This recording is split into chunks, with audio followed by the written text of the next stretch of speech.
Vamos a presentar oficialmente, porque ya venimos de charla durante la pausa, a nuestros siguientes invitados. Bienvenido Carlos Campolongo una vez más al programa. Muchísimas gracias, Lorena. Deberíamos Nicolás. decir vocero del Partido Justicialista, jefe de prensa. ¿Cuál es el cargo? Vocero sería, ¿no? El Es cargo vocero de la intervención. de la intervención. Vocero de la intervención. Sí. Pero además una cantidad de otras carreras, ¿no? Abogado, psicólogo, periodista. Y hay algunas maldades las tengo escondidas en el placar.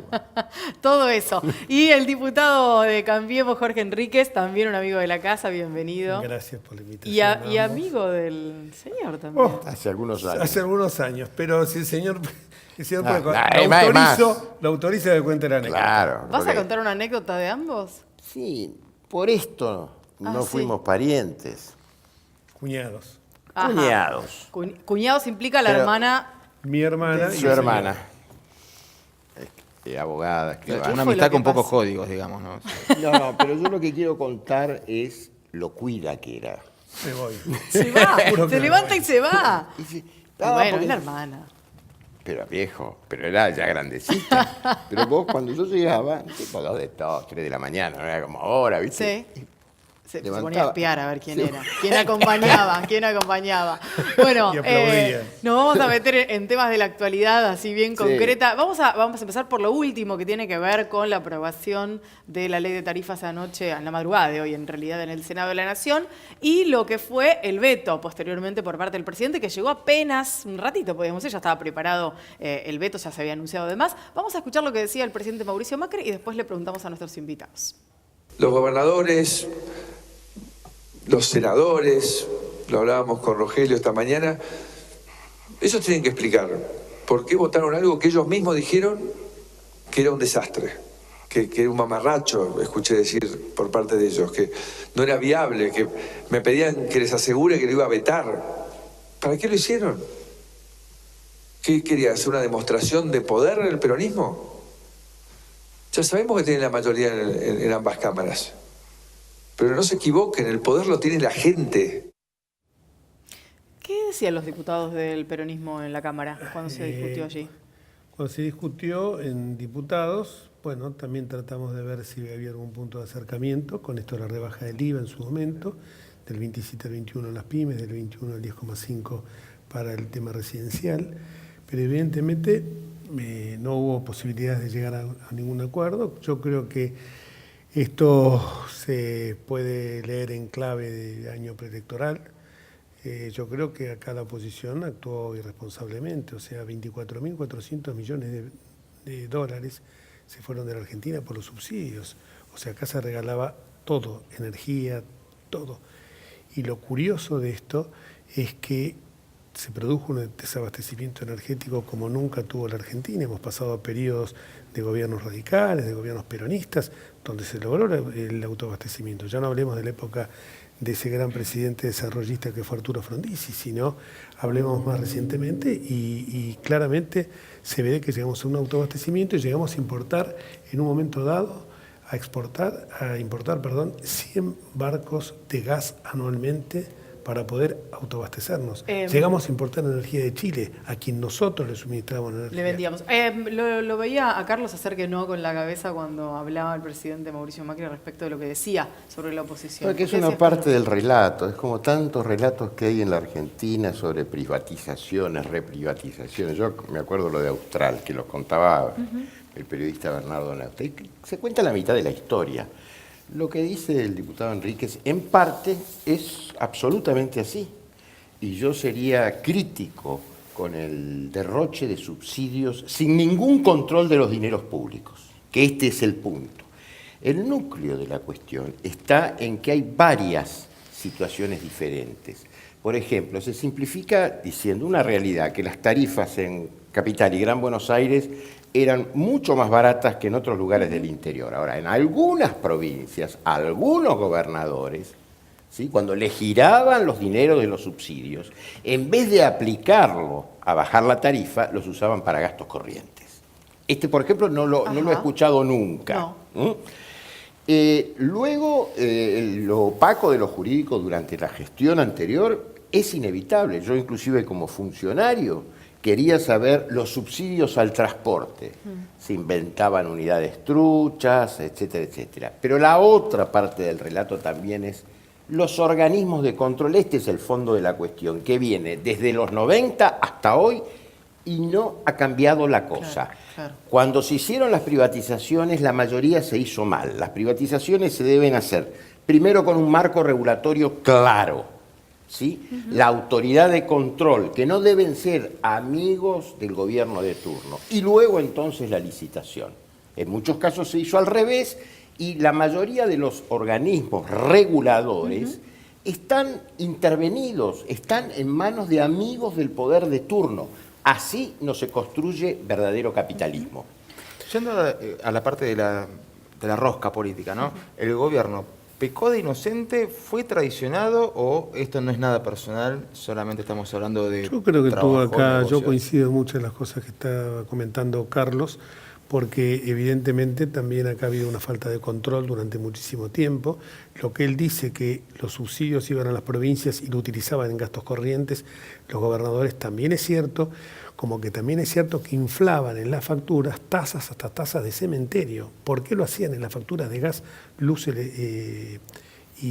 de gas y de luz? Para poder cobrarlas. Para poder cobrarlas, porque si lo hacen como es el ABL en la Ciudad de Buenos Aires, tienen que llegar a la ejecución. Claro. Y siempre una ejecución está sujeto a los avatares de un expediente judicial. En cambio, de esta manera, no pagaste, corto. Te cortan el servicio. Entonces creo que acá hoy estamos trabajando con los entes reguladores también para que el ente regulador diga exactamente, se controle que la factura venga realmente lo que se consume.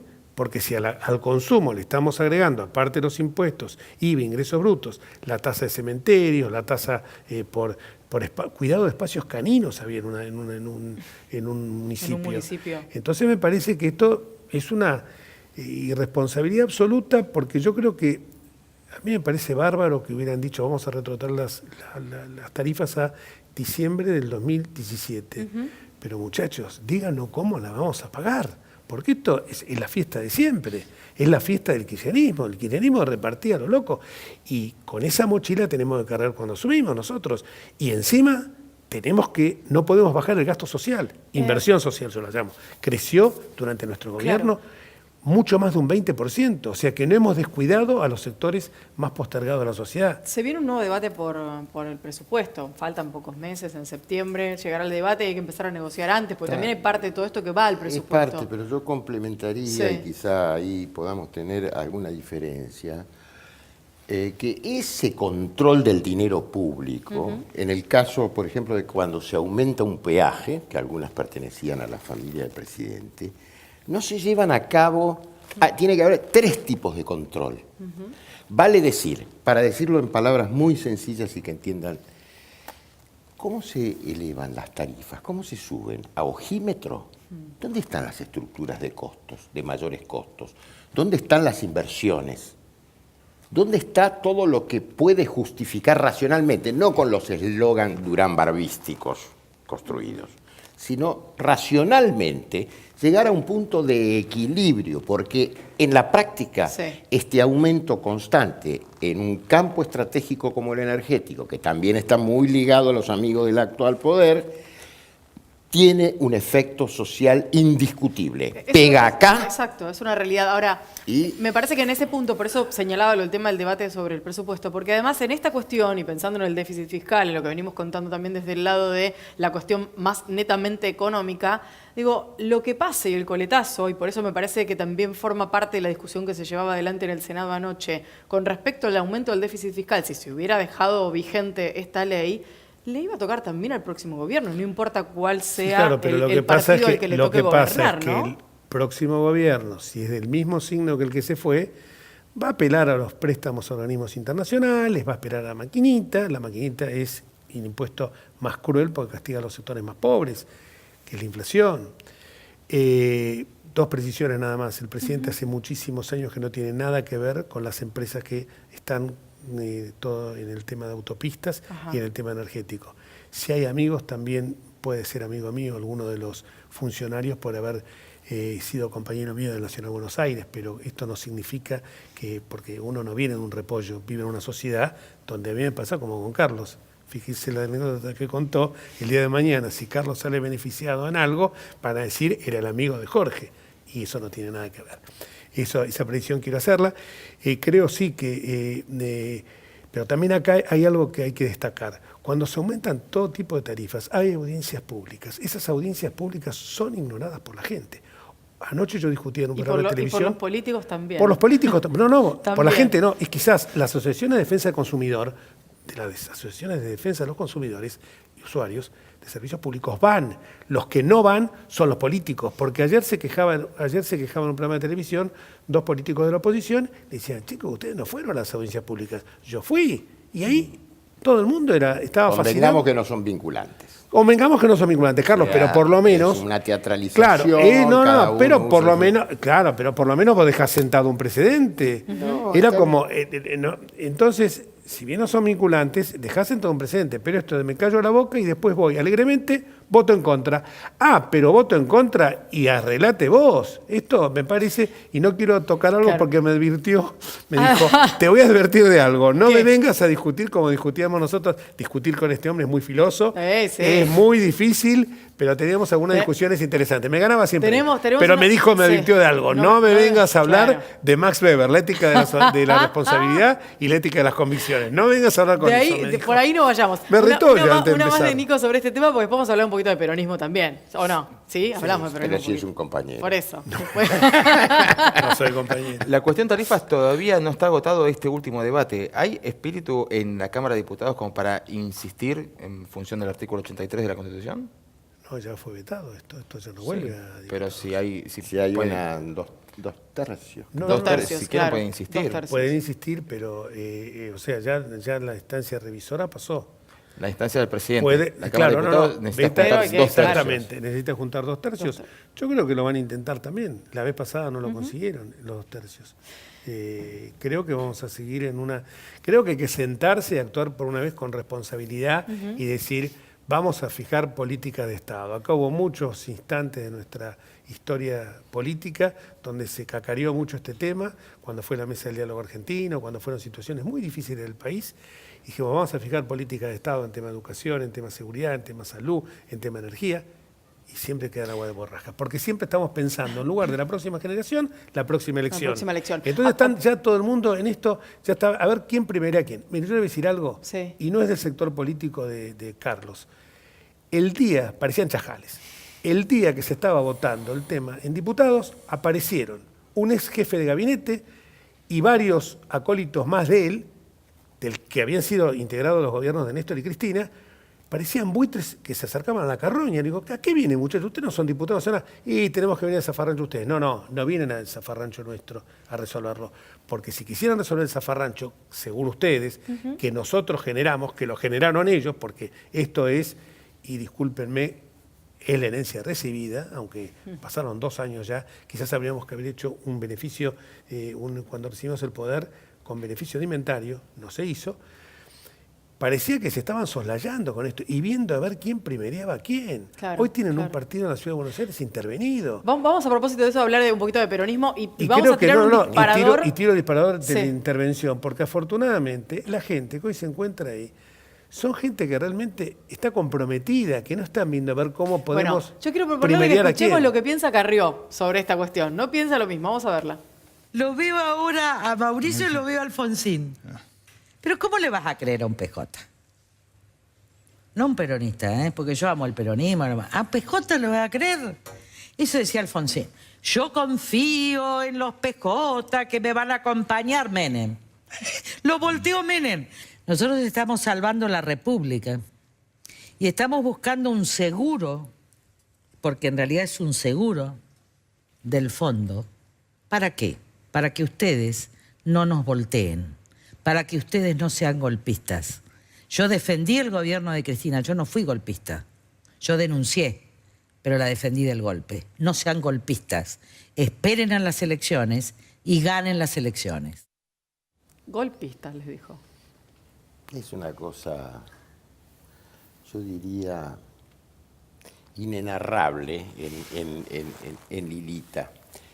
Hoy nosotros tuvimos convocado por la intervención una reunión muy importante en la sede Con las de 62 Mateu, organizaciones. con 73 gremios. Y en el comunicado, ¿sí?, y en las palabras que dice Barrio Nuevo, advierte sobre esta situación. Siempre los sistemas políticos tienen algunas excusas casi repetitivas. La primera es: comunicamos mal. No. Podés pensar si concebiste mal la medida y la decisión, no la comunicación. La comunicación es un anexo. Y la otra, que viene desde los principios de la cultura, es generar el chivo expiatorio. Entonces, está en el documento diciendo: nosotros tenemos esta posición, pero tenemos esta responsabilidad de que el valor supremo es cuidar la democracia, como la cuidó el peronismo cuando Raúl Alfonsín tuvo los embates de los Carapintada en la Semana Santa, y como lo hizo Antonio Cafiero, pagando un precio político por haberse acercado a ese balcón, claro, en ese momento donde estaba. Bueno, entonces, terminemos con esta cantinela. La desestabilización es un invento que se hizo hace unos años, es una palabra que viene de cierto filósofo. En realidad él habla de destituyente, ¿sí? Un griego que se llamaba Castoriadis, pero al lado de lo destituyente está lo instituyente. Y el peronismo ha aprendido de sus errores. Y hoy somos mucho más instituyentes que destituyentes, que a veces es el oficialismo, en levantar a la expresidente en la táctica durambarbística, que tendrá mucho rédito electoral, pero divide mucho al país. Diga. Cuando decimos, recién estaba diciendo Carlos que se comunica mal y lo que ocurre es que se consigue mal, puede ser que a veces entiendo que se comunica mal porque concebimos muchas cosas que a lo mejor no las comunicamos porque tenemos el pudor de no utilizar la cadena oficial como lo utilizaba desenbosadamente Cristina. Por ejemplo, ustedes saben que hay 3 centrales gasíferas que le van a llevar a 140.000 hogares gas, que son la Cordillerana, la Regional Centro, llamada el Lechero, y la Atlántica. 26 centrales térmicas se han construido en estos 2 años. A lo mejor puede ser, no hacemos propaganda de lo que hacemos, pero la gente ve las realidades como ve que la Ruta 8 dejó de estar en el estado lamentable que estaba. El otro tema, comparto lo que dice. Yo tengo un gran respeto por la doctora, por Lilita, por la doctora Carrió. Nosotros estamos un poco escaldados con esto del Club del Helicóptero, porque vimos en manifestaciones que aparecían hace un tiempo atrás banderas con un helicóptero. El helicóptero estaba evocando un periodo muy trágico, que fue el periodo de la destitución de Fernando de la Rúa. Entonces nosotros advertimos que hay situaciones, la patria está en peligro, aparecieron el otro día diciendo, ¿qué peligro había para la patria? ¿No hubo mucho más peligro cuando asesinaron a un fiscal? Me parece que estaba más en peligro la patria, ¿no? Cuando se fumaron la cantidad de reservas que se fumaron, ¿estaba la patria en peligro o no estaba la patria en peligro? Entonces, cuando uno ve estas cosas, ve estos actores que están declamando que se viene el fin del mundo por el Fondo Monetario Internacional. El primero que apeló al Fondo Monetario Internacional fue el general Juan Domingo Perón. Está escrito en documento del año 46. Con esto yo no quiero convertirme en alguien porque respeto muchísimo. Con condiciones. Con condiciones también nosotros, porque es un seguro. Condiciones. Pero yo lo que quiero decir es que nosotros, como venimos muchos de otros partidos políticos, en el PRO, como en mi caso, también tenemos destacadísimos dirigentes que vienen del justicialismo, ojalá algún día se incorpore Carlos, Julio Bárbaro, que son, por ejemplo, Diego Santilli, Santiago de Estrada, Cristian Ritondo y tantos otros intendentes, hoy chicos que se sientan en la banca de diputados, que provienen del peronismo. Nosotros apostamos a poder suturar esta grieta. Una de las 3 premisas del presidente es suturar esta grieta. Y cuando la advertencia que llama a lo que llama Lilita es justamente a que en determinado momento de nuestra historia el peronismo estuvo esmerilando, no el peronismo. Tenemos que cerrar, me van a matar. Concretamente con el Club del Helicóptero. Lilita, vos recordás lo que hablaba de Ibarra.